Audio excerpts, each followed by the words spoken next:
بسم الله الرحمن الرحيم. الحمد لله رب العالمين، والصلاة والسلام على أشرف الأنبياء والمرسلين نبينا محمد وعلى آله وصحبه أجمعين، أما بعد. السلام عليكم ورحمة الله وبركاته.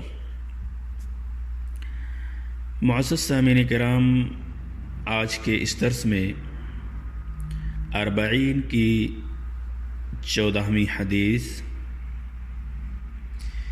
جو مسلمانوں کی خون کی حرمت سے متعلق معلومات دیتی ہے، مسلمانوں کی خون کی حرمت کو اجاگر کرتی ہے.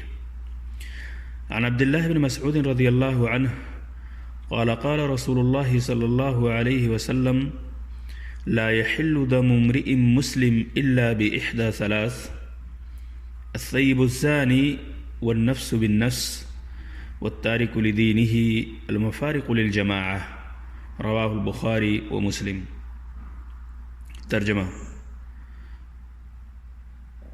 سامعین کرام، عبداللہ بن مسعود رضی اللہ تعالیٰ عنہ سے روایت ہے کہ رسول اللہ صلی اللہ علیہ وسلم نے ارشاد فرمایا، 3 اسباب میں سے کسی ایک سبب کے بغیر مسلمان آدمی کا خون حلال نہیں ہے. پہلا سبب، کوئی شخص شادی شدہ ہو کر زنا جیسا گناہ کر بیٹھے. دوسرا سبب، کسی شخص کو جان بوجھ کر قتل کر دے. اور تیسرا سبب یہ ہے کہ اپنے دینی اسلام سے مرتد ہو کر مسلمانوں کی جماعت سے الگ ہو جائے. والتارک لدینہ المفارق للجماعہ، اسلام سے مرتد ہو کر مسلمانوں کی جماعت سے الگ تھلگ ہو جائے. یہ روایت ہمیں صحیح بخاری اور صحیح مسلم کے اندر ملے گی. معزز سامعین کرام، فوائد و احکام اس حدیث سے متعلق سماعت فرمائیں. اس حدیث سے یہ بات معلوم ہوتی ہے کہ 3 حالات کے سوا مسلمانوں کا خون معصوم اور محترم ہے. کسی بھی صورت میں مسلمانوں کا خون جائز نہیں ہے سوائے ان 3 حالات کے جو اس حدیث کے اندر ذکر کیے گئے ہیں. نبی اکرم صلی اللہ علیہ وسلم کا ارشاد ہے، ایک مسلمان پر دوسرے مسلمان کی جان، مال اور عزت و آبرو سب کچھ حرام ہے. آپ صلی اللہ علیہ وسلم کا یہ فرمان صحیح مسلم کے اندر موجود ہے. کسی مومن کو ناحق قتل کرنا کبیرہ گناہ ہے.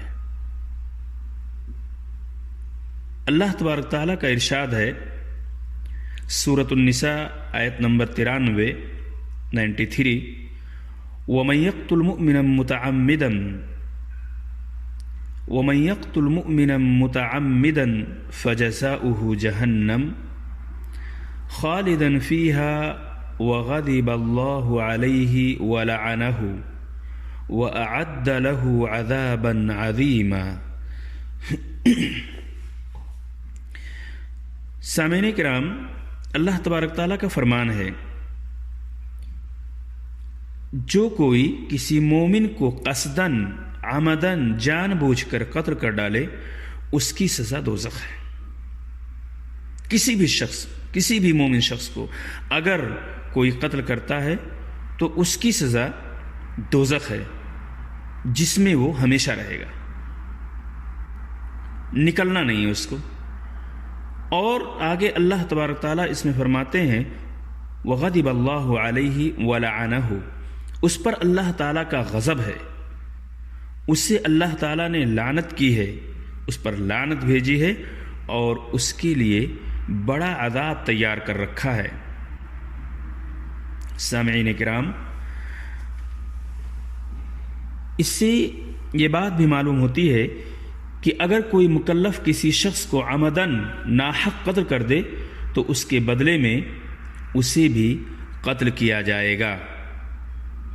اور اسی سے متعلق اللہ رب العزت کا ارشاد ہے، یا ایھا الذین آمنوا کتب علیکم القصاص فی القتلى،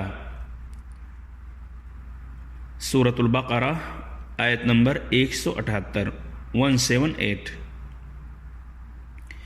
اے ایمان والو، تم پر مقتول کا قصاص لینا فرض کیا گیا ہے۔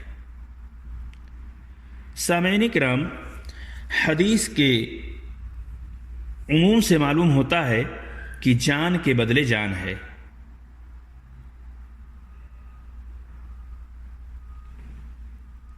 مرد کو عورت کے بدلے قتل کیا جائے گا۔ عمر بن حزم کی حدیث سے اس مفہوم کی تائید ہوتی ہے۔ البتہ کافر کے بدلے مسلمان کو قتل نہیں کیا جائے گا۔ اگر کسی مسلمان نے ایک کافر کو قتل کر دیا ہے تو اس کے بدلے اس مسلمان کو قتل نہیں کیا جائے گا، کیونکہ آپ صلی اللہ علیہ وسلم کا فرمان ہے جو صحیح مسلم میں موجود ہے، لا یقتل مسلم بکافر، کسی مسلمان کو کافر کے بدلے قتل نہیں کیا جائے گا، لیکن اگر وہ کافر ذمی یا معاہد یا مستامن ہے تو اس کی دیت ادا کرنی ہوگی۔ واضح ہے کہ کافر کی دیت مسلمانوں کی دیت کا نصف ہے، جیسا کہ ترمذی اور نسائی کی روایت کے اندر اس کی تفصیل موجود ہے۔ سامعین کرام، آج کے اس درس میں اسی پر اکتفا کرتے ہوئے آنے والے درس میں انشاءاللہ کفار کے اقسام اور کچھ دوسری باتیں، اس حدیث سے مسائل اور مستنبط کچھ اہم چیزوں کا تذکرہ کیا جائے گا۔